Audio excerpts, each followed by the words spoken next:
We knew there was going to be some sort of backlash, but I just didn't anticipate the actual amount. Unfortunately, we don't have a guest today, so I have volunteered to become the guest. The episode that you're referring to is the Hasanat episode, and that was it was a gamble. What was actually going through your mind? Whole opposition coming from all directions, including my own family. And so we turned our attention to the big man. Yeah, the big man himself. I was scared to interview him because I've seen how he deals with people, and it was going to be brutal. Meeting people face to face, when people bump into me, they say nice things, that well done. On social media, when you see comments, it's completely the opposite. If I'm sitting with another brown person opposite me, somehow people just associate us together as if I am their advocate. So just because they are Muslims, just because they are Bengali, just because they're Pakistani, just because they are Indian, that doesn't mean I'm their representative. Incredible. I mean, when I started off, I didn't think I was going to make it on the second episode. Here we are, 51st episode. It's incredible. It's been an incredible journey for me. It has. And we're going to spend this episode looking back on the 6 months, as well as almost, I'm not sure whether by this episode we're going to hit 10,000 subscribers. More likely than not. But let's take a look back at how things started and how we got to this point. So 6 months ago, I came in contact with you. Yeah. And subhanAllah, this was after October the 7th. I wanted to work with Muslim creators only. So I reached out to you, and originally I was pitching to work as almost like a personal branding or personal content creator. And then you turned around and said, no, we're actually looking for someone to run the podcast side of things. So I came on board. And do you remember the first episode? The first episode, yes, it's a very interesting episode. But yeah, I mean, you came on board. It was a good time. It was a good time because we've done first year, 2023. We started off in February. The first episode, I think, went live. And then we were doing one episode every 2 weeks. And I knew I had a 3-year plan. So first year would have been 24 episodes, which we have done, alhamdulillah. And then around November, I was looking for someone to come and ramp up the operations. So alhamdulillah, I feel always when I want something and when I'm really obsessed with the idea, Allah just sends me the right person. And here we are, alhamdulillah. You guys had just hit 2,000 subscribers. Yeah. And now we're about to hit 10, and it's inside 6 months. So the hard work that we've been doing has been paying off. I remember that first episode where we were supposed to have a guest in, and she pulled out because she was sick. Yeah. And for me was like the big first kind of blowback. Yeah. It was like a test. It was like, how are we going to recover from this? What's plan B? And, truthfully, I had done podcasting before. As you know, I've got my own podcast, the Arsenal Therapy podcast. But our operations are a lot smaller than this. We do it over just audio, from our own houses. And so when that happened, when she cancelled, I was panicking, running around the room, trying to figure out a plan B, trying to see if I could reach out to anyone. And then we did the Q&A, where essentially we looked back at the first year that you had done, getting up to that 2,000 mark subscriber. What do you think the difference has been between that first year, getting to the 2,000 subscriber mark, to the 6 months that we've done where we're hitting 10,000 subscribers, we've hit our first 1 million views on our short, and we've had a host of incredible guests? So before I answer that question, what made you want to reach out to us? And you said like you wanted to help Muslim creators, but surely that's one of the ideas or objectives. Were there any other objectives in terms of you wanting to get involved? The main objective for me was to empower Muslim creators. I mean, that's one of the objectives that is really quite it's very close to my heart, obviously, because of what was happening in Gaza and at the moment as well. Just recognizing that, you know, we as a Muslim community, we're very dispersed. You know, there's nothing, you know, uniting us. We don't have a central operating system. So the idea was to work with as many of you as possible. Someone who has a platform, but someone who has the potential to really grow and take off. And so when I came across Side by Side, you know, skimming through your YouTube. When was that? This when was, you came across? yeah, this was when I came in touch with you. Okay. I hadn't heard of Side by Side before then. Obviously, it was very. And what made you hear about it? So like I said, initially when I came in contact with you, it was to work with you on your own personal stuff. As in, did you just come across on YouTube like Side by Side? Like, oh, hang on, what's this? No. Until I met you, I hadn't come across it. Okay. So it's after I met you. So you met me first, and then you met Side by Side afterwards. Yes. Okay. So when you pitched me the podcast idea, I was like, this is interesting. I've done podcasting before. This is something that could potentially work. Then I actually watched little bits of the episodes, and I said, you know what? Production is very, very good. The conversation is unique. It's not like, you know, I think we all know that your presenting and your conversational style is very different to your archetypal podcast host. And that was very intriguing for me. I like bending the rules, and I like being unique and different. And so the potential was always there.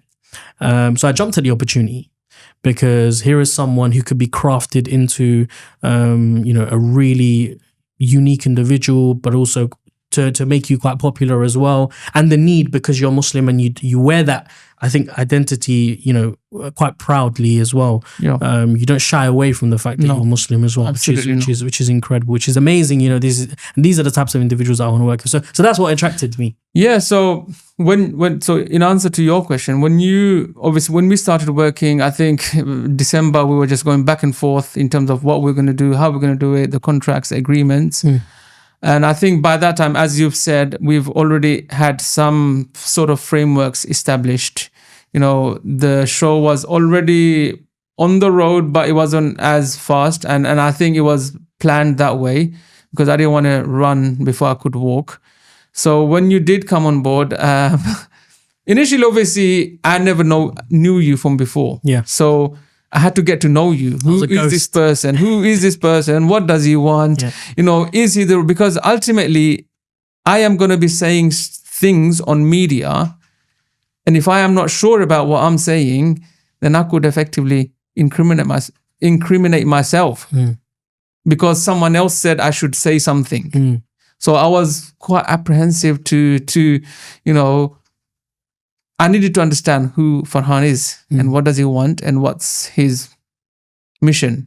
And then once we got comfortable, I think after a few episodes, I think our second episode that we've done after the Q&A was just, you know, it's something that you would do. It's an episode where you would turn your phone off after, because you don't want to know what happens next.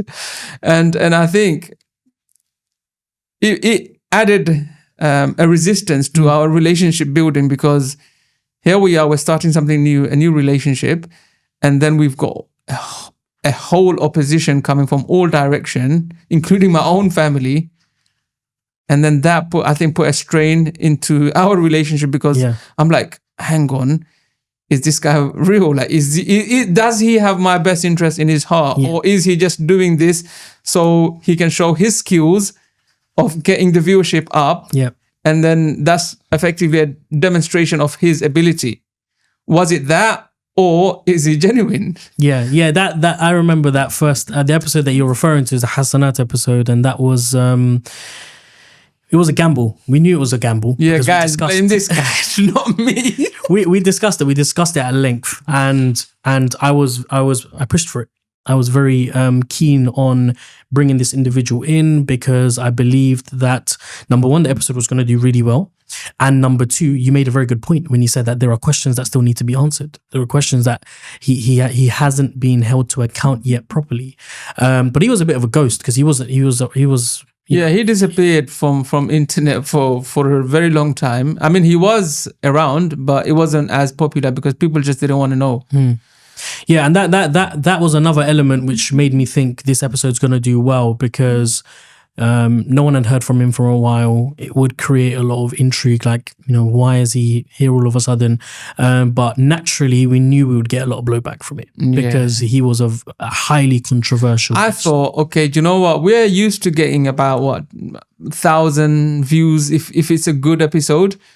And then I thought, 10,000 views is good enough.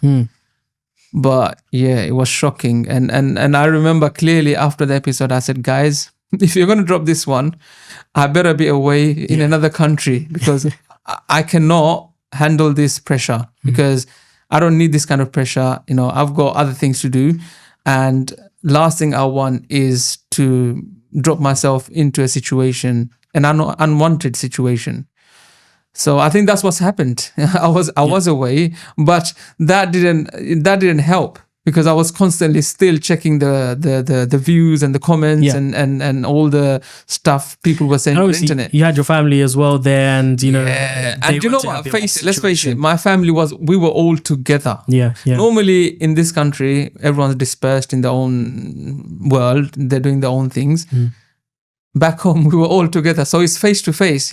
And they're looking at me like, "Yo, what's this? What's going on?" Tell me about how you were feeling during that time, because I don't think we've spoken about it properly. Like, what was actually going through your mind? How much of it was consumed by all of this, and how much criticism were you getting, like on a day-to-day basis?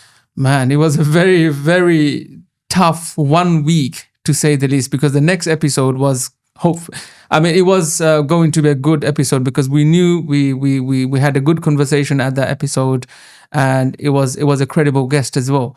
So I just couldn't wait till the next episode came out because then this episode becomes a history. So for me, it was like a very difficult 1 week. I think it was when did you guys drop it? I think first week of January. That's when I was in Bangladesh with my family. And I remember I was in Sylhet in a hotel, and I wake up in the morning and I just open my TikTok. Normally I have my TikToks deleted from my phone because it takes way too much time.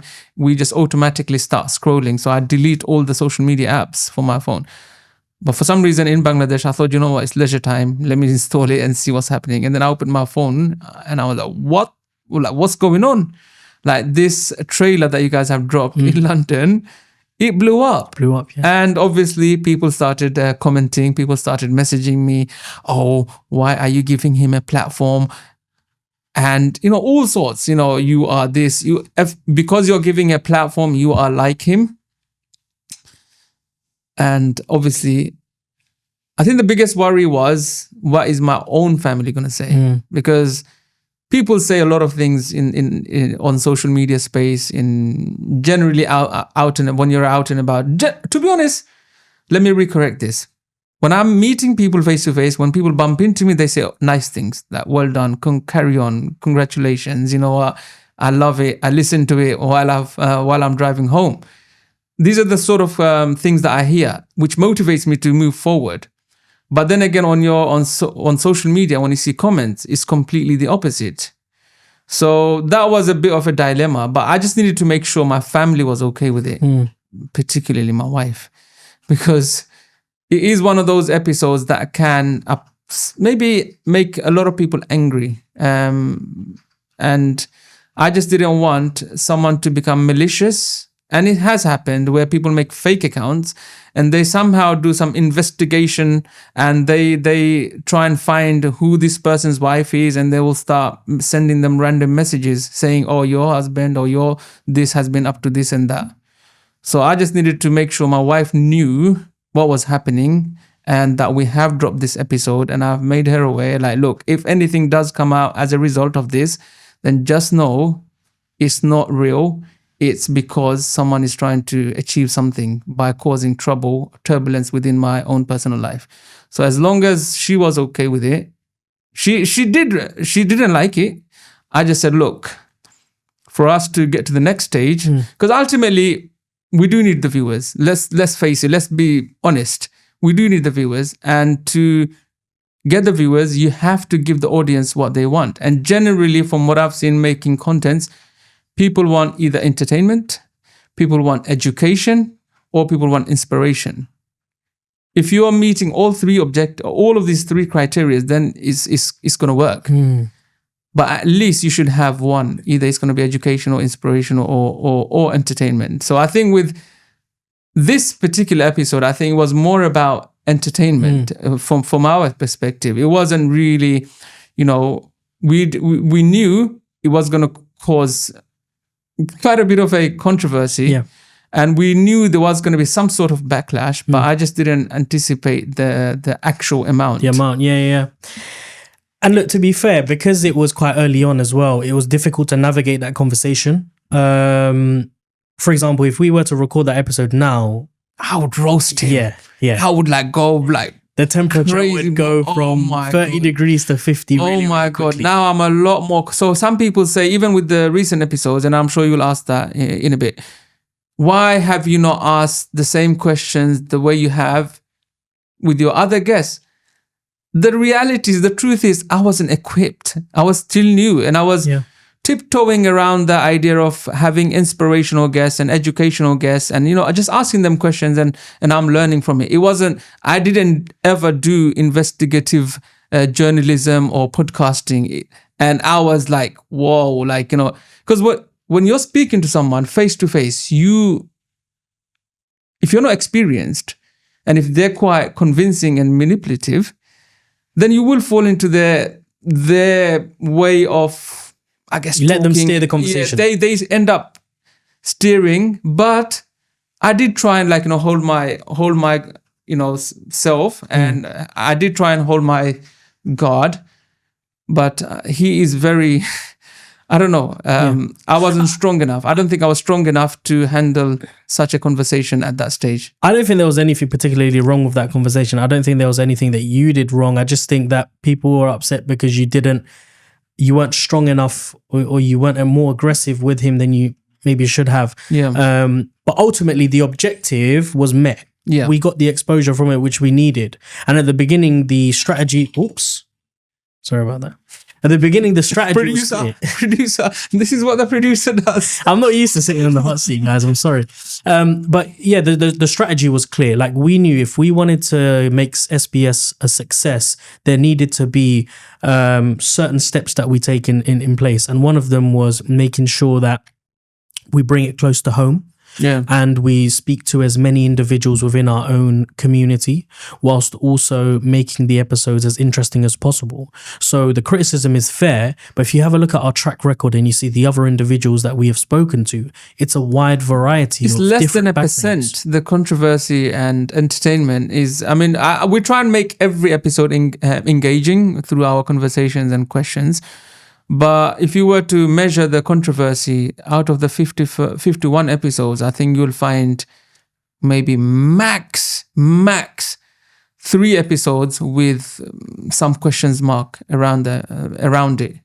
So, no, I do agree with you. We did meet our objectives. And the reality is, the fun fact is, that episode, so when you look at the watch times, Hasanat episode is still the most watched episode in a sense that where people watched up to 18 minutes on average. Even episodes like Mahee's didn't get that much. So people on one side, they want to gun you down for bringing the entertainment or controversy, but at the same time they want to watch it. And for me, it doesn't make sense. Like, how does this work? You either don't want it. If you don't want it, then just move on. But you want to watch it, but then again, you want to...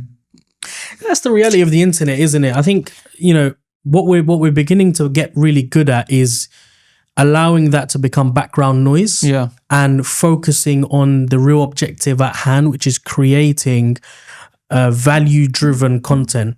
And still we're evolving. Still, we're not actually entirely sure what route we want to go down. But ultimately, we know that whatever we do, we want it to be really, really good, and we want to provide as much value as possible. Just quickly, before we move on to the other episodes, if you could go back in time, would you still have recorded that episode with Hasanat? I would have, but I would have done it differently for sure. Now the confidence that I have and the techniques that I have, I think it would. I think a lot more audience would have said, you know what, yeah, that's it. Like, do it harder, and that's what people want with some guests. They just want you to just punch, because it seems as though it's getting their anger out through you. So yeah, and funnily enough, I always not compare, but if there's one like personality that I would like to see you being morphed into, this might create a lot of criticism, but I see elements of Piers Morgan in you. I do. Well, I hope I can learn some of his skills and use it for good one day, inshallah. Yeah. And I think Side by Side is slowly becoming, the KSR show as opposed to Side by Side. Yeah. But yeah, look, we're here to have conversations with people. Sometimes it's not always going to be the case where, of course, the viewers, me included, when I'm watching a show, I want the presenter to be a little bit more aggressive, but sometimes the best technique is to have a conversation so that the person opposite you feels comfortable enough to open up. And absolutely, that's what we want. 100%, because sometimes it does take too long to build up the conversation. But if you are just attacking them from get-go, the other guests that are potential guests, they're going to be like, oh, this guy is just going to take me and, incriminate me and roast me and make me look bad. We don't want that. So it has to be fair at the same time. You have to also hear people's perspectives. And that's what this show is about, isn't it? Yeah. Even if they have a story, we need to obviously hold them to account. But at the same time, we need to hear them as well. Because there's always two sides to a story. There can never be one side. Yeah. There has to be two sides. There are some other controversial guests that we're going to talk about. But before we do that, I do want to touch on your evolution and how you have grown in this process. Because at the beginning, when anyone that I come across and I mention work with KSR on the podcast, oh really? Wow, okay. And the first thing that they want to do is they want to talk to me about your interviewing style. Yeah. And I'm I think from day one, I've been really fascinated with the way that you discuss and conversate with people. And I think it's something which has evolved over time, but there is something unique in the way that you conversate. It's not, traditional in the sense where everything's clean, tidy. It's a little bit here, there, everywhere. But I like that. And anytime I speak to people, it's the total opposite. Oh, KSR needs to take a little bit more. He needs to take a few lessons in debating or conversating. How do you feel like you've developed over time, and what do you think about your style? So what people do, I think it's because of the suit that I wear, and I that's what I felt. They automatically associate me with being a news anchor or something, or someone who's working in ITV, which is a compliment, by the way, alhamdulillah. But the truth is, I'm not a journalist, and I haven't done this in the past. And my goal was with Side by Side was to have an element of professionalism and at the same time still be casual and podcast style. And I think it's still quite hard to communicate that, because I'm not trying to be a news station or ITV or something. Yes, we will take ideas, and in terms of how we come across, we will make it as professional as possible. Not like, that's why I don't wear a t-shirt like to do an episode, because it becomes way too casual then. And mentally, it's just, it doesn't prepare you for the episode. When I wear my suit, then I know it's time to do my episode. So, evolution-wise, where do you see yourself in the next sort of 6 months? Do you feel like you need to work on the way that you interview and the way that you conversate, or are you pretty happy with where you are? Look, people that are professionals, as soon as the script is taken away from them, they start doing and this, and they start using also filler words. Yeah. I've seen, the most professional presenters, when they are freestyling, they also do and ers. So one of my biggest problem is using filler words, and sounds. I am working on that. I am reading a lot of books. I am watching other professional presenters, how they conduct themselves, how they ask questions. One thing that I always notice with other presenters or hosts, they are very clear when they ask questions. They are very precise and is in one shot. So that's something that I need to work on, is without, getting, what do you call it? What's that word? Like hesitating along the way. Have the question prepared like a bullet and you just fire. So that's something that I need to work on. That's something that I have been working on. Vocabulary. My vocabulary, yes, it is limited, but I am working on it. And as I keep doing more and more episodes, this show is like pulling me to become better version of me. So yes, presenting style, introducing guests, more research on the guests. So normally the way it works, so people that don't know how we do our show, I get questions from you, heads up questions. And then what I have to do, my job should be, and sometimes I don't get enough time to do it, to go and research on those questions and have more information, backup info. Because if I just have the question and if I fire that question to the guest and then they come back with a response, and if I don't have further information, then I can't fight back. I can't say anything further and keep moving on to the next question. And then you have comments from on YouTube, oh, you should have asked this, or you should have asked that. And I'm like, if I knew, I wish I knew. So I need to do a lot more research. I have looked into amazing presenters, like people that I really, really look up to. And I wish one day, I will get a chance to meet them, interview them, learn from them, even one-to-one. James O'Brien from LBC. Like, I think you appreciate his amazing presentation skills, and Mahee Hassan. So for me, incredible people. Even to a certain extent, Piers Morgan. I do watch his style and how he does it. And it's very, he's a very experienced presenter. So I think all these three individuals combined could become, hopefully, my style one day. Bit of Mahee Hassan, bit of Piers Morgan, bit of James O'Brien. Yeah. We've just hit, 51 episodes. We haven't even scratched the surface. The next 50 is, we can only imagine what it's going to be like. Episode 100, is a fair distance away, but we're edging closer to it. So we spoke about the Hasanat episode. The next few episodes were quite positive. We had Tanim, very credible individual in business as a British Bangladeshi, not British, but as a Bangladeshi moved over from Italy, is smashing it in business. So that was probably the archetypal figure that we wanted. And then we moved on to a few other episodes. We had the CEO of Penny Appeal, Adim? Yes, Adim. We had Adim. That was straight after, I think, a few episodes after Hasanat's one. Yes. After I came back from Bangladesh, I remember that very clearly. Yeah. And then I went to Umrah and I want to speak about the Omar episode. Yes, you do. I know it's something that bugs you a lot. Yeah. And every time it comes into our conversations. And I think a lot of people, and let's be fair, people have asked us so many times, they have DM'd us, they have went through the trouble of emailing us, even, what happened with Omar's episode. We released it. And to be honest, I don't know if you remember, when I was in Bangladesh, you did message me about this episode. I said, look, man, I'm not sure. Yeah.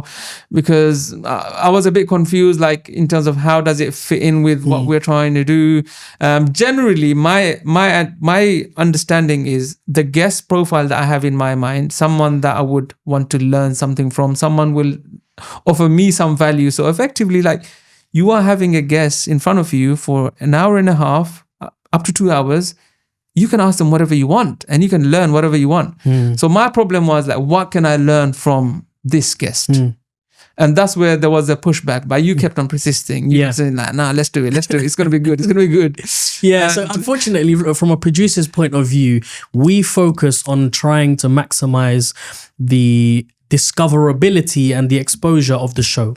It's all good and well having incredible guests, but if no one is watching it, that is where the problem lies. And it's a little bit of a balancing act for me, where I want incredible guests that offer value, but also I want the entertaining episodes, because I know these entertaining episodes will help to push the podcast in front of as many eyeballs and ears as possible. The Omar episode, unique in the sense that we learned a lot of lessons from it. Yeah. So I don't want to spend this time going over the details and venting my frustrations on, what happened. It's more a case of what did we take away from it, and, take going forward, because there was a lot of suggestions afterwards, like possibly signing a NDA or some sort of release form.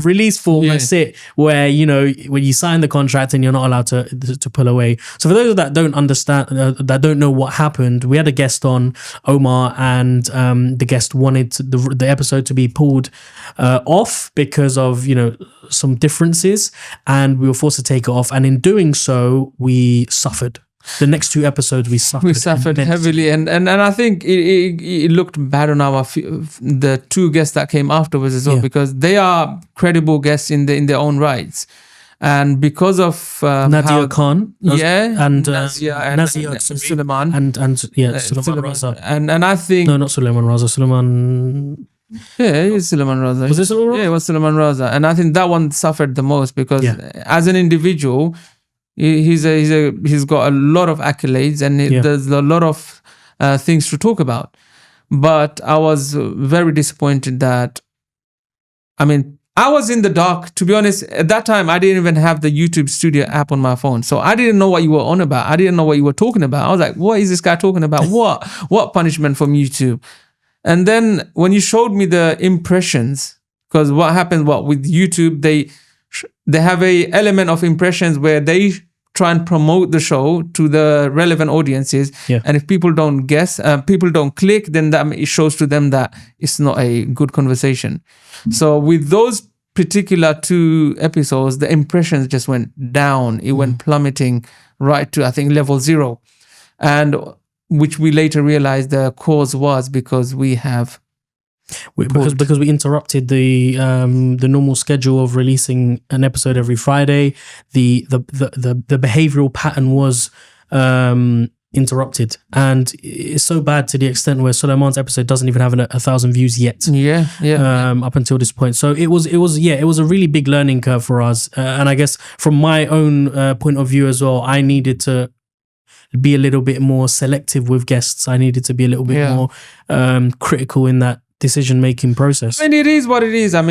We did, even with the guests, we did confirm, like, look, are you okay with everything like that you've said? And it was okay. And our studio man was here. He heard as well, like, it was all, I think, on the record as well, that it was all good. And then we've really, so to put everything into context, to bring 1 episode of Side by Side to life, do you know how much it costs? I can tell you it's about at least £500 plus.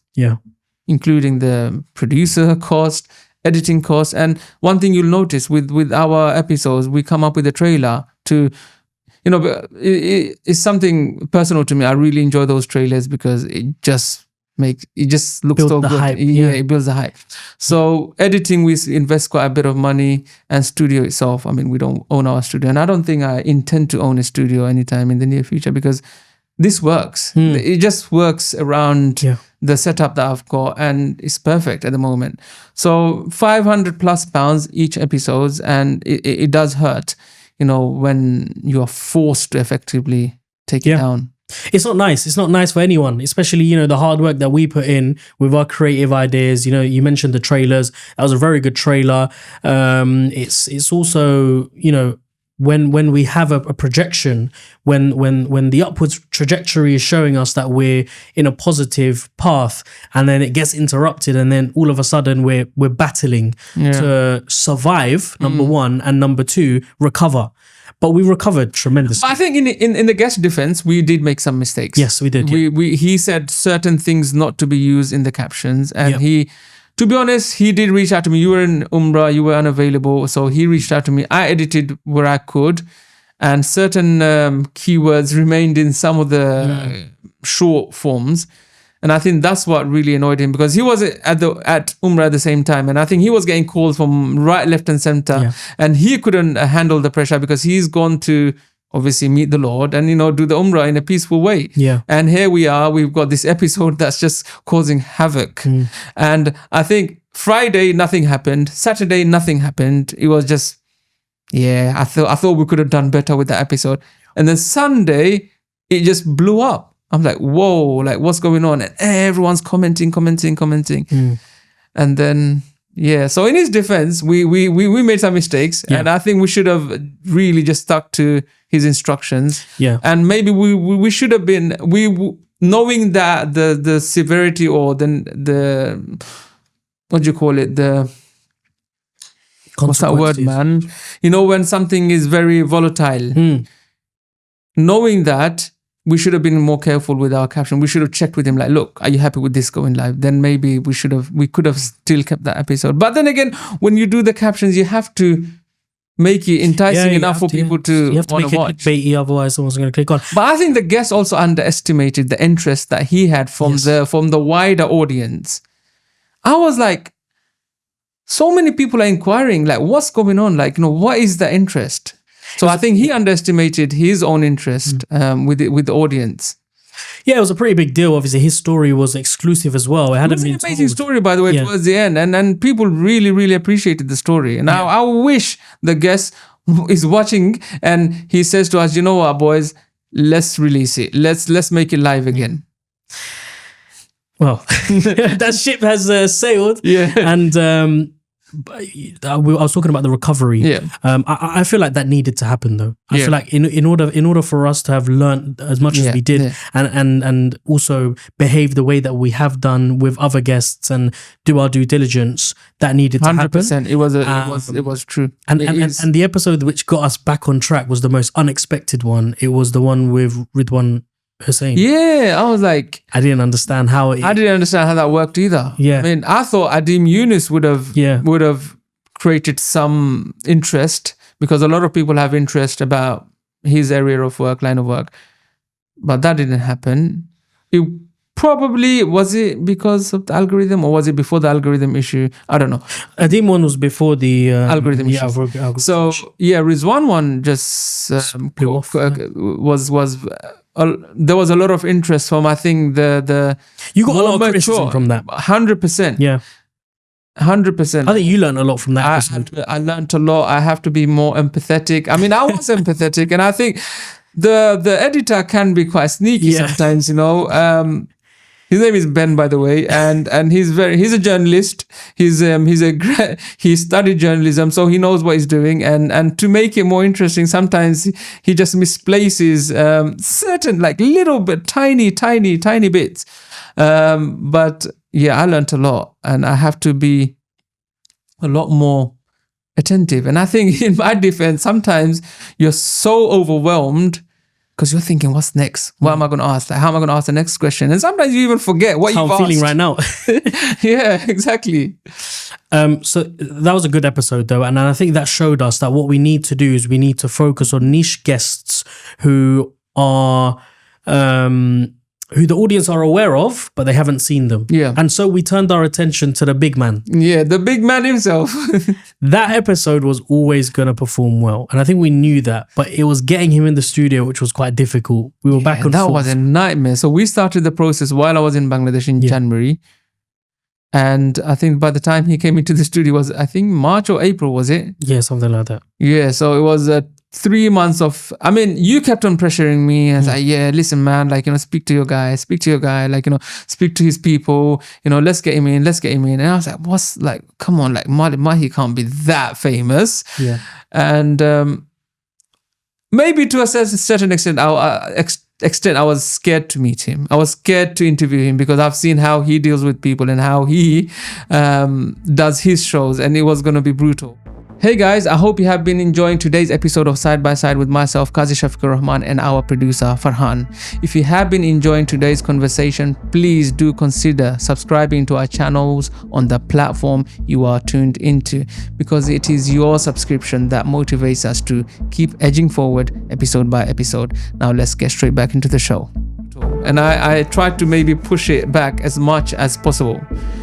But yeah, it was a very, very, very interesting episode, and I think that episode really, really put us on the map in the community, at least.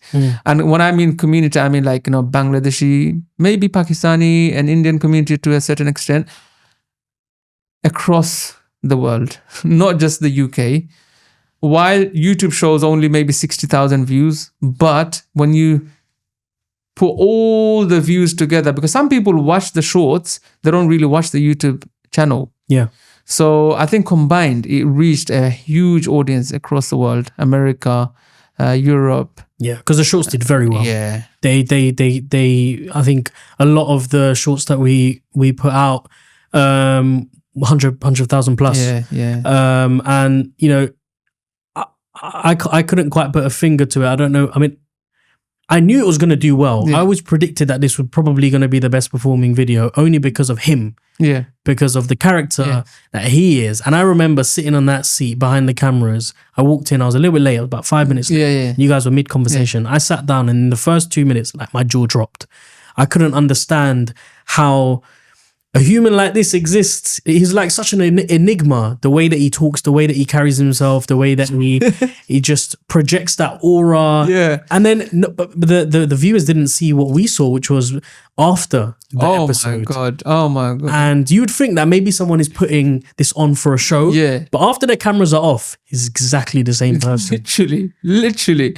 And I think one of the most interesting comment was like, how can one be so professionally English speaking and Bangla speaking at the same time? It's one or the other, but he is like good at both. So that was a very interesting episode. And I, sometimes, you know, my own family don't really watch all the episodes because obviously everyone's got their own interest. But this one, everyone watched. Even my own family, they watched it right till the end, like throughout the conversation. And we didn't get criticism per se for that episode. No, it wasn't. It wasn't really criticism targeted to me or anything. And there was a lot of things that were said about him.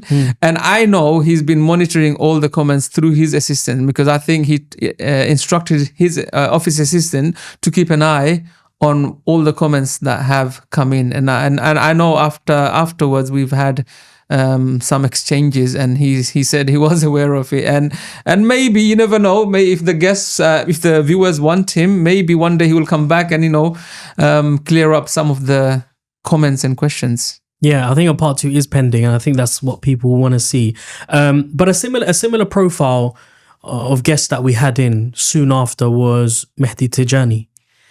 And that was an episode which stirred up a lot of controversy. I planted that seed in your idea, that seed in your mind initially, and then I pulled back. I tried to pull away, and then it was too late. Like, you were like, yeah, man, we need to have him. Like, you know, because again, if we done the episode now, then the conversation would have been totally different, because with the newly learned skills and confidence that I have, I would have want to pin him down a lot more. Because after the episode, I reflect, because I've listened to the episode quite a few times to try and see what is he not saying, where are the discrepancies. And yes, there are a lot of discrepancies that we could have cashed on. I think that was the episode where we decided to steer away from controversy. It was just getting too much. Obviously, from a producer's point of view, I like controversy because I know controversy sells. Yeah, I know you love controversy, and you know, sometimes you could be very dangerous. Yeah, and obviously from a host's perspective, you know, it's very important that you keep yourself in check, and that because you know better than anyone else how much an episode is going to affect you negatively. But going into the future, what do you see in terms of guest profile? What type of individuals do you see yourself sitting down with? Do you see yourself, are there any particular individuals who you definitely cannot see yourself having a conversation with? Let's say Katie Hopkins. She did an episode recently, a podcast with Andrew Tate. No way.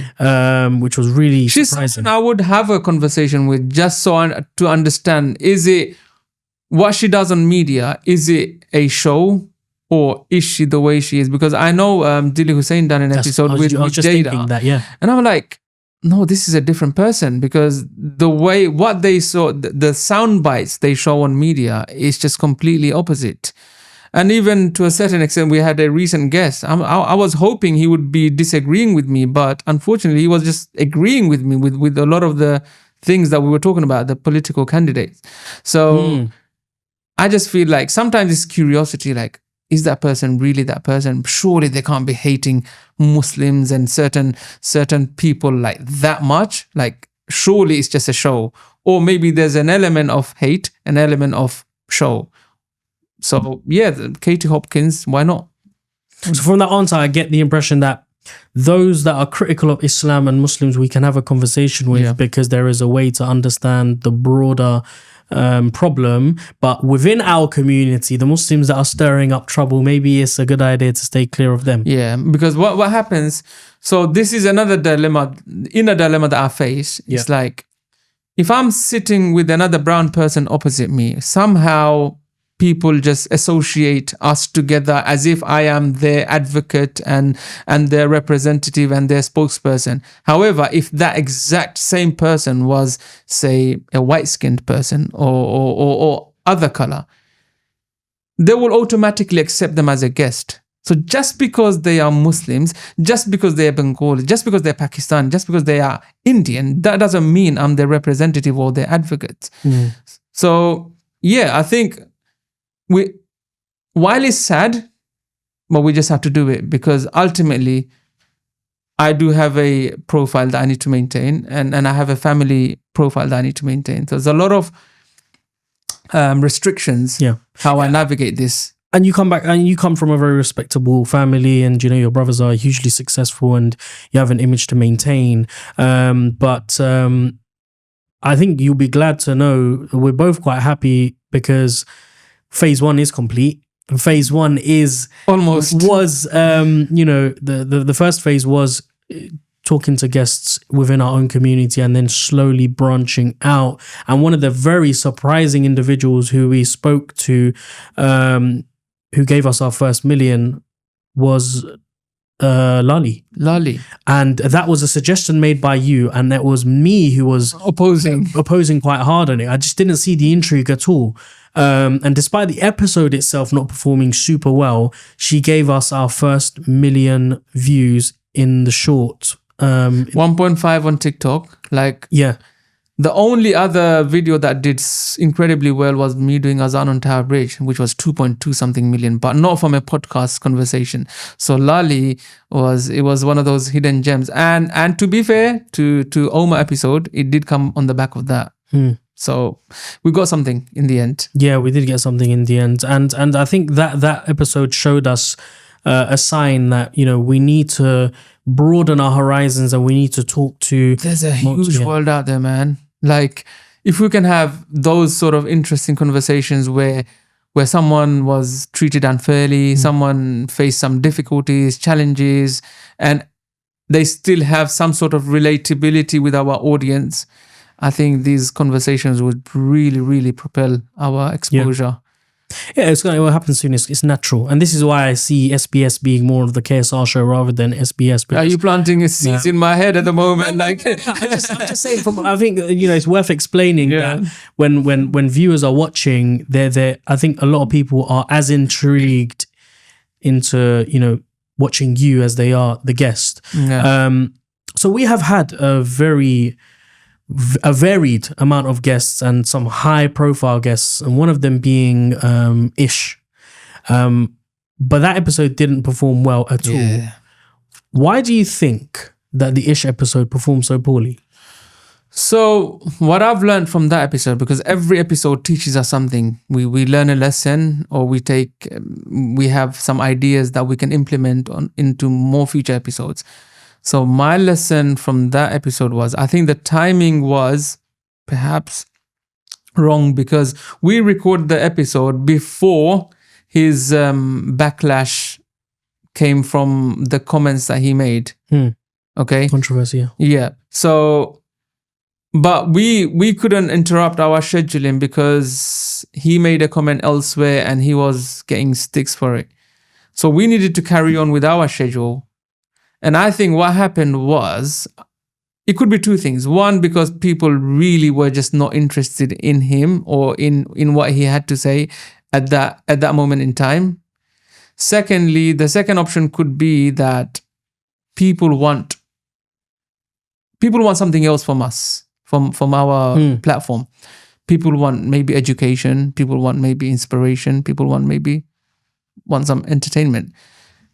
Was there an element of all three or one of them in the episode? I don't know because he's very successful in what he does on TikTok and social media platforms and maybe other platforms. But on YouTube, we thought those viewership would be rechanneled. But it didn't happen. Yeah, I think it's worth mentioning as well that he was doing a number of podcast episodes at one time. Yeah. So he at that time he was people already knew what he had to say. Yeah, exactly. He was in 3 or 4 different episodes, and he came here, and there wasn't really much that we could learn from him. So that gave us a really good insight into what type of guests to stay away from, but also what the best type of guests are. And I think the next episode or a couple episodes after that, we got another really positive episode from the Aklu episode. Yeah. That was a big surprise for me. I did not see those numbers at all. And I think there are a couple of ingredients which made that episode really successful. Number one, the story itself. It's a very inspirational story, rags to riches story, an underdog growing up in a time where, it was very difficult for the minorities to be successful. But also, he's well known in the community and he just hasn't had the media attention. So what was that, episode 43 or something like that? Yeah, something. But that episode gave me a really good understanding as to what makes a successful guest or what makes a successful episode. Talk to us a little bit more about that episode. Aklu, that episode, I was always looking forward to it because another suggestion by you as well. Another suggestion, not just by me, but by the people, people that are watching, and that's what's amazing about. I think with any podcasting or hosting is where people recommend guests, and the ones that get recommended the most, and if you can get them in, then yes, that's your ingredients there, because that's what people want to watch. So alhamdulillah, at that time I didn't know him, by the way. I did not know him. I knew of him. I know other people that know him, but I never had a direct line of communication. So I looked him up, went on Facebook. Before that, I thought he was just a, no face, no case kind of guy. He doesn't show his face. Then I went on his Facebook. I was like, huh? Like, this brother is like, he's like showing everything, his backyard, his home, his everything. So I was like, let me see if he adds me. He accepted, and I proposed to him, look, can we do an episode with you? And would love to have you on board, because that's what our viewers want. Initially, he was like, I think he took a while to respond back. When he did eventually respond back, he said, yeah, we'll do it, but I'm just traveling back to back, because he was traveling to Dubai, to different parts of the world for various exhibitions. And then I think at one point I thought, you know what, I need to like close in. I need to close this episode. So I just said, Bhaiya, please, let's just do this. Let's just do this. Let's just get it out of the way. People just want you. People just want your story. It will be an amazing story to tell. And forget, I understand you may not want that. Maybe you're very humble to talk about your success, but other people will benefit from your story. So look at the people, the younger generation that are coming up, and they are looking at people like yourself to learn from. Maybe they deserve your 1 hour of your time. And then I said, okay. And then he said, okay, fine, let's do it. And then we booked in, and then he had to fly out somewhere, and then that got cancelled. And then second time round, we booked him, and alhamdulillah, he made it happen. And throughout the conversation, I was worried, like he kept on speaking Bangla, and I think people did catch on that. People expected us to do the translation or put some sort of subtitle, and we should have. Yeah. We should have. But I think there was an element of us, element within us thinking, we don't know, like if we should put too much effort into this, because always, obviously, you're thinking, the power by the hour, the editor's cost, is going up. So do you want to add more complication, or do you want to just go ahead with it? So he kept on speaking Bangla, and I think one group of people appreciated that he actually spoke Bangla what appears to be like a English podcast, and it generally is. All of our guests speak English. So I think people felt a sense of belonging at that point. Like, you know what, like he's speaking Bangla, our language, you know, people felt proud. And there's other communities who actually wanted to understand what he was saying, but they just couldn't understand. I think same thing happened with Mahee's episode. We should have really learned from that episode, but we didn't. But inshallah, on the future episode, we will. Throughout the conversation, I prepared so much, by the way, like for that episode alone, because I knew he was a big guest. And I remember just practicing in my car, like, you know, introduction, practicing. Like, I would repeat to myself, listen to it, memorize it. Because with us in our studio, well, now I found out the studio has a teleprompter, so I could read the introduction from the teleprompter. Yeah, that's what I didn't know that. I was telling the studio person, look, can I buy you a teleprompter and maybe we can use that, because that would like take a lot of anxiety from me, because I'm having to memorize the whole bloody introduction and you know I think Ben would know how many times I take this introduction. Sometimes you guys are standing outside the studio and you think like, when is this ever going to finish? Like 15 attempts. So I memorized the whole script that episode. I was ready. So yeah, alhamdulillah, I made good preparation and I think it paid off. It definitely paid off. Performed really, really well. We're coming to the end of the episode, and obviously there's a group of episodes that we've recorded for the political candidates. Before we end on that, I want to talk about something which is a little bit separate to the episodes that we've recorded, and a little bit more about the field that we're in, the environment that we're in. What's been your interactions like with other podcasters in our fields? I don't know whether you want to call that what you want to call them, whether you want to call them colleagues, friends, whether you want to call them rivals, whether you. Me personally, I view all other podcasts as opportunities. Number one, to collaborate. Number two, to be able to bounce ideas off each other and hopefully help each other thrive. But there are instances where healthy competition gets in the way, and maybe, you know, you keep a close eye on those who you admire, or those that you can see are complementing your podcast by taking ideas from you and introducing it in their own. I think it's a very interesting mix, because there's some podcasters that we speak to, and you speak to them, I speak to them as well, and we have a very good conversation. And at some point we will have where we're gonna appear on their show and they're gonna appear on our show, and it's, as you said, it's a healthy relationship.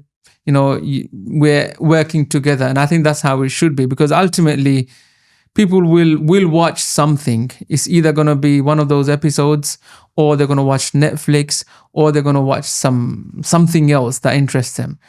What if we could? And I think that there's a huge opportunity, and we should. I think all the hosts, they should work together. I would love to have other hosts, and you know, speak to them about their experiences, and I can also speak to them about my experiences. And yes, there are loads of people that I look into, and I watch their style, and you know, some of them we openly copy in terms of, you know, how we present our episodes.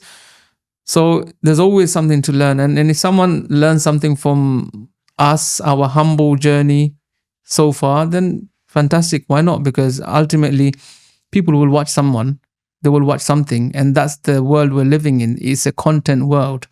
So we should work together, and we should appear on each other's shows, and you know, help each other, because ultimately the bottom line is, if the viewership becomes big, then the guests become big as well. Because you have to understand from a guest perspective as well, why would they want to come on your platform and give you an hour or 2 hours, or sometimes 3+ hours, because they have to factor in the travel, because we only do in the studio, and that's something that we were quite fixed on from day one. And I'm happy, I'm glad that you didn't push me back and saying, no, let's go to that person's, you know, location, because that would have added so much complications. So yes, we have to be thinking about the guests as well and their perspectives, and they would want to come to it's a fair exchange, isn't it? They have to get something, and we also get something out of them, which is knowledge, education, inspiration, entertainment. So, and it's all for the viewers ultimately, isn't it? So yes, we should work together, other hosts, and I hope we will.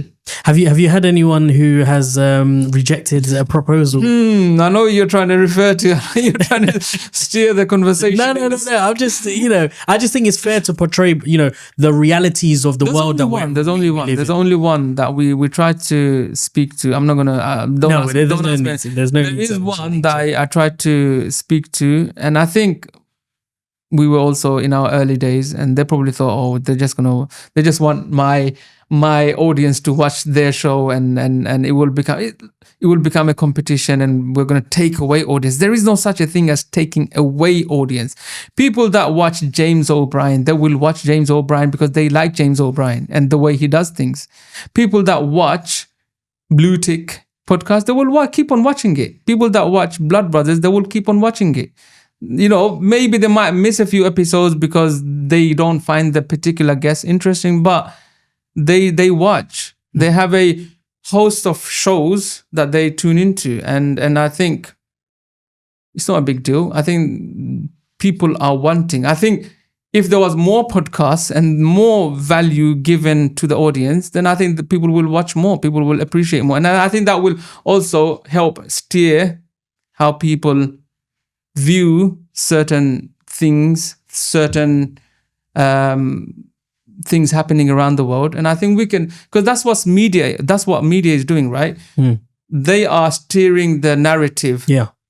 So while we don't have control over the media, and we can't, be ITV, and we can't be Sky, and we have the control over the new media. Yes, exactly. And the funny thing is, the big media are now lowering their expectations and how they do things into a podcast style. So if you look at LBC, they've got their own podcast. Everyone's getting their own podcast, and it's more like casual conversation. And it's so funny, it's so weird to see James O'Brien just speaking like casually. When you watch them on LBC, they are on their what's that word?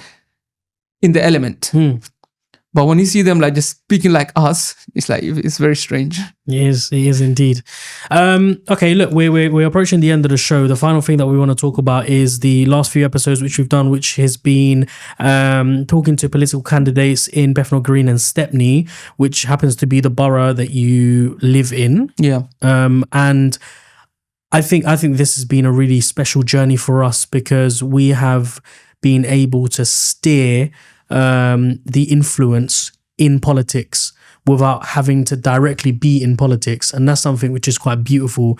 I think up until that moment, I didn't realize the full extent of the influence that we had. But when we started talking to the candidates, Rabina Khan, Ajmal Masroor, Sham Uddin, and Peter, I didn't quite understand the level of influence that we have. By speaking to them and by putting them on the spot, we have had a direct impact on possibly the decisions that people make on polling day. I hope so. I hope it was a positive, and I hope it has made their decision making a little bit easier. Because for me, it was very confusing as well. Like, who's saying what? Who should I vote for? Is it going to be Labour? Is it going to be Lib Dem? Is it going to be Reform? Is it going to be Independent? Obviously, it was clear from since October the 7th, it was going to be an independent. And at that time, it was going to be Tasneem Akunji. And yes, we've had him straight after Mahee's episode. I remember that. And it done very well. And there was a lot of appreciation for him standing up. So I hope we've added a layer of ease for people's decision-making process. Yeah, I think we have. And I think it goes to show as well how far we've come, and how much more value we have to give to the people, because ultimately, we're here to serve the people. If there's controversial guests that we have on, we're here to ask the questions that they want answered. And that takes me to the final bit of the show, the final kind of question, which is what vision do you see for SBS in the next 6 months? Is there going to be a next 6 months? Where do you see this journey going? Is there an end point? What is the ultimate sort of success? And realistically, what are we capable of achieving? You know what? I'm like, I don't know, it happened automatically. The number 5 is just like engraved in my head. I don't know where that number 5 came from, but it's like, I just feel like it's got to be 5 million subscribers at some point. Whether it's, in 2 years' time, 3 years' time, or 5 years' time, or even 10 years' time, it's got to happen. It's got to get to the 5 million subscribers mark. And hopefully by then we will have some, like the top, the creme de la creme of the guests from across the globe taking part and appearing on Side by Side. So no, the journey wasn't started to stop. We've invested a lot of money. I mean, almost this is like it is a startup, because upfront capital, upfront investment had to go in, and continuously every month, while YouTube does remunerate probably, I don't know, maybe 10% of the entire month's cost, or maybe less. It depends on the guests. So I'm still having to self-fund it from end to end. So I am hoping over the next course of the next 3 months to secure a group of sponsors, if not one sponsor, a group of sponsors contributing a certain amount of money, where we can also, these sponsors can't be just any sponsors. It has to be something that I believe in, something that I have used, and something that I can back. And I'm in conversation with a few sponsors, of potential sponsors, to back us, because I believe in what they do, and I can, with my heart, say they are good because I've used their services. So securing a sponsor is very important for the next few months. By end of the year, well, if we hit, hopefully by end of this episode, 10k subs or just over, then I'm hoping 20k subscribers by end of the year would really, really, really, really, really help us. Yeah. And maybe by end of 100th episode, we would want to get at least 100k subs. That's how I'm measuring. And I'm hoping our audience and our viewers, I know to them it means, like, I know they hear all the time, subscribe. That's the only thing that we always talk about. But honestly, this is like a barometer. It's like a gauge that shows us, like, you know what, let's keep doing it. Because ultimately you're spending money with seeing like no financial benefits. That's not why I set out to do it anyway in the beginning. It wasn't about making money, because alhamdulillah, I'm okay. I'm okay. You don't need it, man. I don't need to. For me, it was more, in a selfish way, it was more about keeping myself streamlined and focused on one thing, because I would otherwise end up doing something else and invest money somewhere else, and maybe there will be no results. So alhamdulillah, with this one, at least I'm delivering some value, hopefully, and also keeping myself on one straight path and keep myself focused. And hopefully one day, who knows, like, if this becomes very successful, maybe I can go back and, fulfill and complete some of my unfinished businesses from the past. That really, really means so much to me and people that have supported me along the way. So Inshallah that happens. We're all hands on deck. I think it's fair to say you have a very dedicated group of people around you. Alhamdulillah, without them, it's not going to happen. Yeah. Honestly, like, what do I do?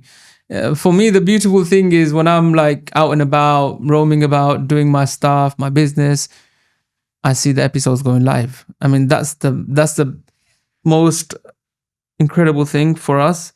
And while people may not see what happens behind the scene, but a lot of work goes behind the scene. There's a graphic designer involved, there's the editor involved, there's the studio involved, there's yourself involved. We're just doing most of the work, to be honest, like releasing the episodes, titling the episodes, making sure all the short forms are going out, even when you are away. So all of that needs to be managed. There's a big framework happening, operations happening behind the scenes, and I know people will appreciate, but I just thought, like, for people that just, because it's easy for people to just see so many podcasts and compare you with so many other well-polished podcasts, So it's nice to also say to our audience what we do to make an episode come to life. And it's always a challenge to keep everything within the 1 hour mark, which is what we wanted to do. But with some of the guests, it just keeps creeping up and it keeps on adding costs. Yeah. Well, look, we've got some really exciting guests coming up in the near future. And I only see SBS growing, getting to that next level, hitting that next milestone. Obviously, now that we are on the verge of hitting 10,000 subscribers, there are going to be a bunch of new and improved changes, where hopefully we should be providing more quality and more value. Inshallah. And I hope, inshallah, by end of 2024, we would have had hit our 20k subs, and I hope our viewers will support us.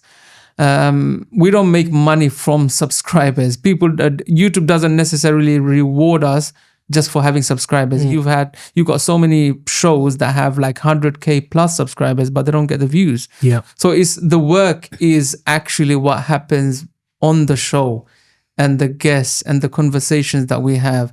What the subscribers mean to us is just a vote of confidence. That's it. Keep going, guys. Keep going. We're enjoying, we're appreciating what you're doing. So inshallah, I hope I'm healthy.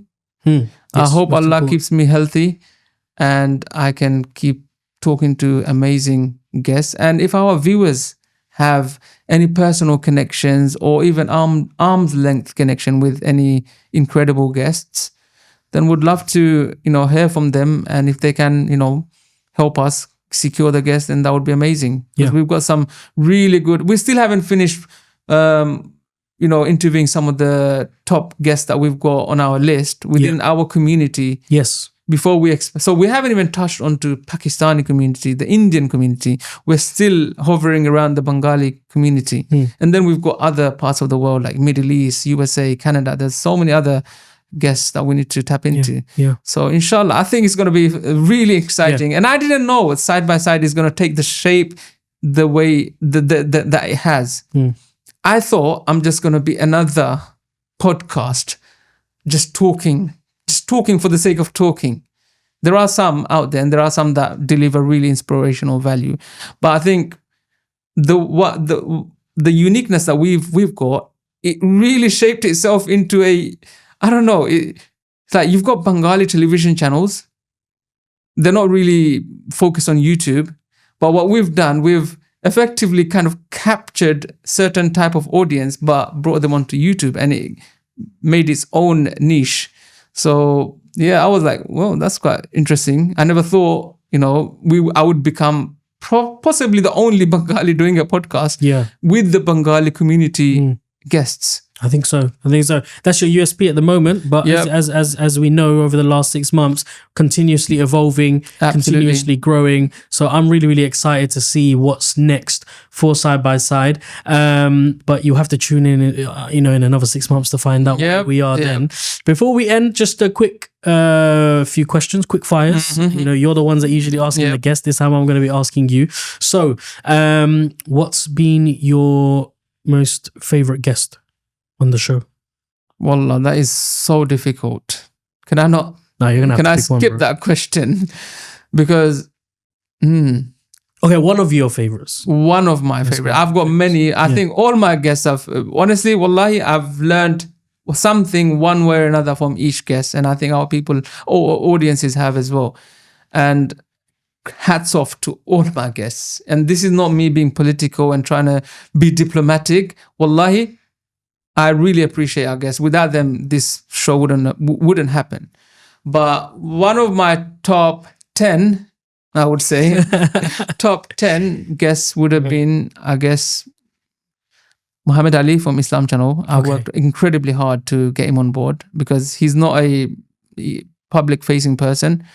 I would say Aklumia was interestingly very, very exciting for me. Mahee for sure, because it's just the person who, he turned me in, I would say he challenged me to be a much more stronger host because he made me realize, actually, I can push some boundaries and I can still get away with it. So why not? So Mahee was one of them, and definitely Lali was interesting purely because we just didn't know what we were doing. And with that episode, we just did it because the opportunity presented itself, and you know what? Why not? Yeah. And she had an interest in India, which is our niche. So yeah, definitely. Okay, so good few favorite guests there, but you're not going to single out. No. All guests are very important, and we really appreciate all of them. They have made this show a success. This next question is going to force you to be undiplomatic, I'm afraid. You could choose to answer it if you want, and that is, who's been your least favorite guest? Can I? Okay, I will answer it. Yeah. Purely from the perspective of the heat and the backlash that I got from it as a person, not as a host. Like, I was really targeted because of the episode, and that would have to be a Hasanat episode. Yeah. Unfortunately, not because of the show itself, but it's just that I got so much hate and sticks from it. Oh, by the way, I forgot the other first question, Dr. Asif. Yes, that was a good episode. That was a very good episode. All the shots did incredibly well, and it was amazing. His answer, what's your greatest fear, was he just hit the nail on the head. We timed that episode really well as well, straight after the Apprentice stuff. Okay, moving away from the guests, what's been your favorite episode? Not guest, just your favorite episode. Episode-wise, it has to be Mahee. It has to be. He made me sweat. Yeah. Trust me, he made me sweat. I was sweating on that chair. I was shook. I was so afraid before coming into the episode. I'm like, I don't know what's going to happen to me today, but Bismillah, let's go. What else is he going to do? He's not going to really beat me up, is he? It's just going to be like, beating off words. And he did. He's like, brother, you need to do your research. You need to go tash. You need to go with the questions. And that became a thing. Tash. Yeah, I think that went viral in our community. Honestly, throughout the episode, I was just sweating. Yeah. I didn't know how to. And you know what? People have really, really congratulated me afterwards. Like my father-in-law, he said, look, that was really good because it's him that, some people say, bullies guests. Yes. And with that one, alhamdulillah, I found my opportunity to ask about the nightclub. And I was like, do you know what? You're going to act so good. You know what? Let's just go for it. That's my perfect chance. No. And the answer was like, people decided what the answer was. Yeah. I don't know. But I still don't know. Knowing the person he is, did he do that in a staged way? Or was that his natural response? Well, I mean, the viewers can judge for themselves. I think the short's pinned, isn't it, on your TikTok? Yeah. Okay, cool. Finally, the last quickfire question is: who is your dream guest? My dream guest, and some people might disagree. Why is he my dream guest? He's dead now. But it would have been. I mean, I'm going to be real. I'm not going to say Prophet Muhammad because that's just going to be unrealistic. Yeah. But, and again, there is no association between the two, but I'm talking about the current or most recent is Steve Jobs. Honestly, I've learned so much from his work and the way he did things. And I've read a number of his books. I always reflect on some of his quotes, which I find inspirational when I'm feeling very down and when I'm, going through hardships. But since he's not alive anymore, I will have to go to the next one. And that would be Elon Musk. I find him so fascinating. How does he have time to do all the things that he does?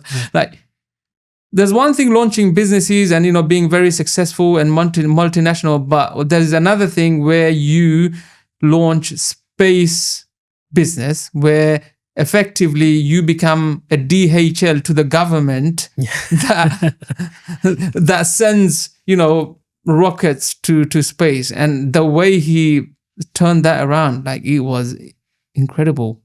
I know his views and the way he carries himself as a person when it comes to politics, that's not what I'm endorsing. But just him as a person, how does he think? How is he so efficient? How does he achieve so much? I know he's super smart to begin with, but there is only so much super smartness can take you. What else is there at play? Efficiency systems. Oh my Isn't God, he the same guy who's got like a 5-minute calendar? God knows. Every 5 minutes he's putting when he meets someone, like if you're not efficient and quick, and you're out through the door. So I've read a number of his books, and if I can add another one, then Jeff Bezos. So you can see the level of direction, like where we're trying to go to. Yeah, well, watch this space. Let's end it there. It's been a very fruitful conversation, and hopefully another one that we can have in the next 6 months to a year, just to kind of touch base on where we are. Inshallah. And I hope you guys will subscribe, and that's it for today on Side by Side with myself, Kazi Shafiqur Rahman, and our producer Farhan. If you have enjoyed today's conversation and our reflection on Side by Side and its journey since the beginning in 2023 up until now, please do consider sharing this episode with your family and friends, and of course consider subscribing to our channel on the platform you are tuned into. It is your subscription that motivates us to keep edging forward episode by episode. And inshallah, with that said, I will see you on our next episode. Assalamu alaikum.